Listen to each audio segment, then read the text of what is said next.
इस तरह जो मेडिकल काउंसिल ऑफ इंडिया है और देश का जो स्वास्थ्य मंत्रालय है, इस पे गौर नहीं कर रहा है, आम जनता के साथ खिलवाड़ कर रहा है।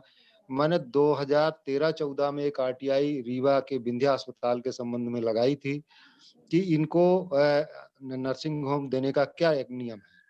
तो उन्होंने आज तक जवाब नहीं दिया। मैंने अपील भी की थी राज्य सूचना में, आज तक 2013-14 से उसका कोई जवाब नहीं मिला। तो देश में मैंने अब अपने रीवा में ड्रग इंस्पेक्टर को मैंने इसी तरह पकड़ाया था। तो इसके बाद उन्होंने 10 सैंपल लिए थे, वो भी सैंपल का जवाब आज तक नहीं आया कि दवाई सही है कि नहीं। मैं फार्मासिस्ट होने के नाते ये मैं बता सकता हूँ, देश को और समाज को बता भी रहा हूँ कि देश में एथिकल दवाइयाँ बहुत कम अब आजकल डॉक्टर लिख रहे हैं। डॉक्टर पैसे की लालच पर जेनेरिक दवाइयाँ लिख रहे हैं, मरीजों के जीवन के साथ खिलवाड़ कर रहे हैं।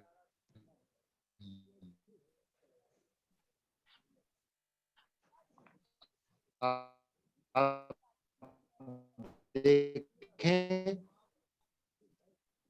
तो रीवा में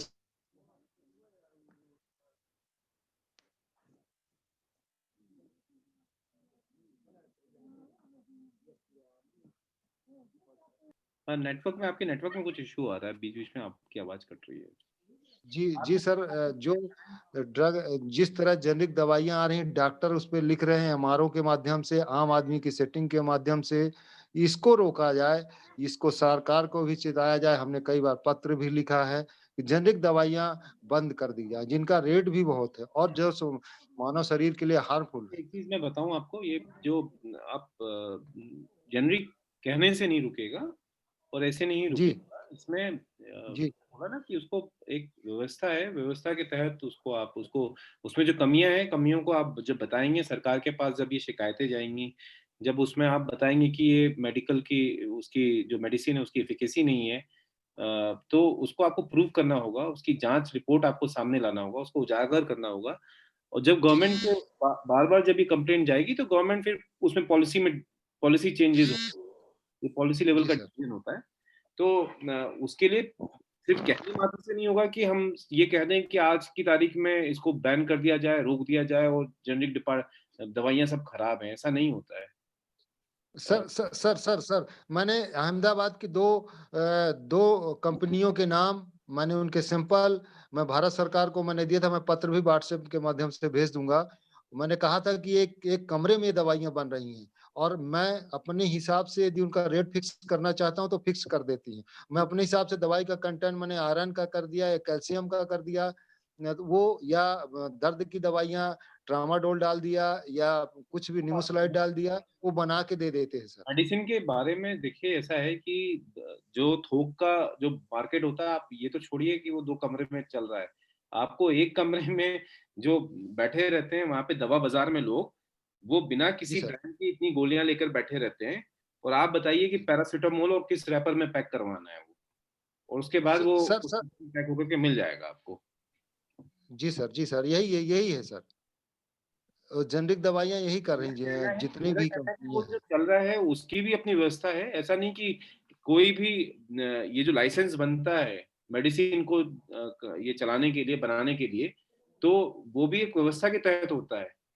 उसमें भी अगर उसमें डेफ़िनेटली ये सिस्टम में कहीं न कहीं बहुत बड़ी चूक है कि ऐसे लोगों को लाइसेंस मिल जाता है, जो कि रूल्स रेगुलेशन को फ़ॉलो नहीं कर रहे हैं।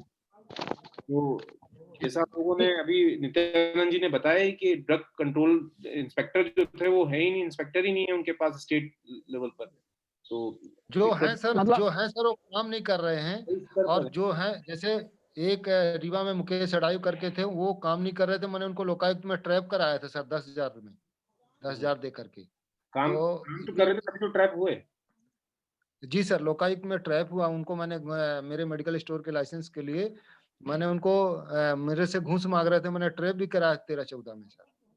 फिर अब क्या आपने उनको ट्रैप करवा दिया, इसीलिए नित्यानंद जी को जवाब मिला कि 10 साल से कोई ड्रग इंस्पेक्टर ही नहीं है। यदि आप उसको बचा के रखते तो शायद कोई ड्रग इंस्पेक्टर होता, इस तरह से जाँच-वाँच हुई होती, उनको जानकारी मिलती आरटीआई में। मिश्रा जी, अरे! हर मेडिकल स्टोर से महीना बंधा होता है इनका।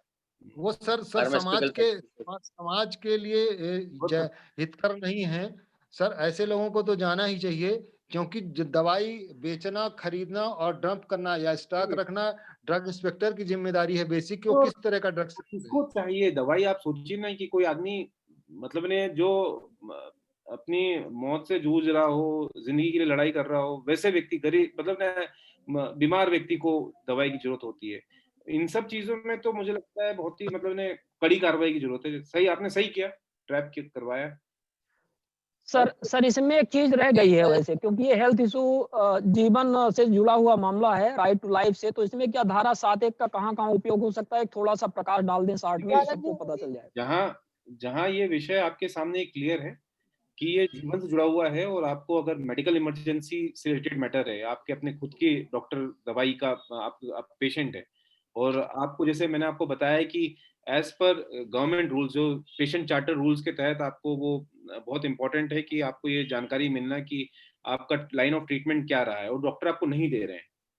तो ये सारी जानकारी भी आप आरटीआई के तहत 7(1) में 48 घंटे के प्रावधान के तहत आप मांग सकते हैं, क्योंकि ये आपके जीवन और मृत्यु से जुड़ा हुआ प्रश्न है, और आपको तुरंत कहीं और शिफ्ट कराना हो या फिर आपको सेकंड कंसल्टेंसी लेनी हो, तो ऐसे विषय में इसको आप उल्लेख करके, जहाँ पेशेंट के का ये विषय हो जाता है, या फिर आप कोई ऐसी ड्रग्स के बारे में जानना चाहते हैं जो उसकी एबिलिटी सरकारी हॉस्पिटल में एबिलिटी रहनी चाहिए उसकी, और वो आपको मना किया जा रहा है, या आपको ये मना किया जा रहा है, आपको टपकाया जा रहा है कि ये ब्लड मिलता ही नहीं है इसका, तो आप वो जो अगर इन्फॉर्मेशन मांगते हैं कि आपके पेशेंट को वो ब्लड चढ़ना है, और आपने अगर वो मान लिया है वो इन्फॉर्मेशन, ये ब्लड मुझे चाहिए और ये इन्फॉर्मेशन मुझे नहीं मिल पा रहा, तो वो 48 घंटे में देने का प्रावधान है।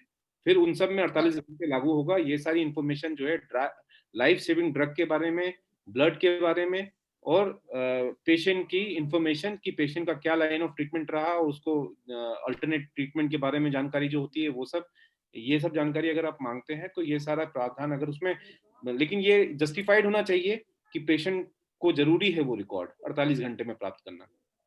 सर एक और चीज बताना चाहूंगा मैं सर मैंने एक आरटीआई लगाई थी रीवा में। अधिकतर होता ही है पेशेंट के मामले में, अधिकतर जो बीमार होता है वही जाता है, तो अधिकतर वो रहता ही है। सर मैंने एक आरटीआई लगाई थी इसी संबंध में सर।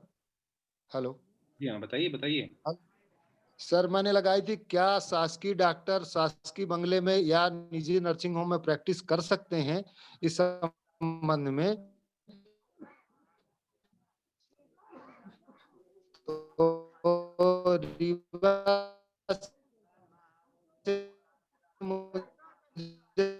जवाब मिला था कि ऐसा नहीं कर सकते हैं। बाद एक और आरटीआई उन्होंने जवाब दिया, फिर मध्य शासन को मैंने लिखा सर मुख्यमंत्री को चिट्ठी कि ये जनता के स्वास्थ्य के साथ खिलवाड़ कर रहे हैं, शासकीय बंगले में देखते हैं और नर्सिंग होम में एडमिट कराते हैं, तो इनकी प्राइवेट प्रैक्टिस करा दी जाए। तो फिर मध्य प्रदेश के समिति की जनहित में नहीं है, फिर भी सरकार ने इसको ठीक है, वही मैं कह रहा हूँ कि इसमें कर रहे हैं। कई बार प्राइवेट प्रैक्टिस जो है वो बैंड की, ये गवर्नमेंट का अधिकार क्षेत्र है, उस पे गवर्नमेंट। राहुल जी एक चीज जोड़ूंगा। हेलो जी बताइए। एक अच्छी चीज आप सबके साथ साझा करना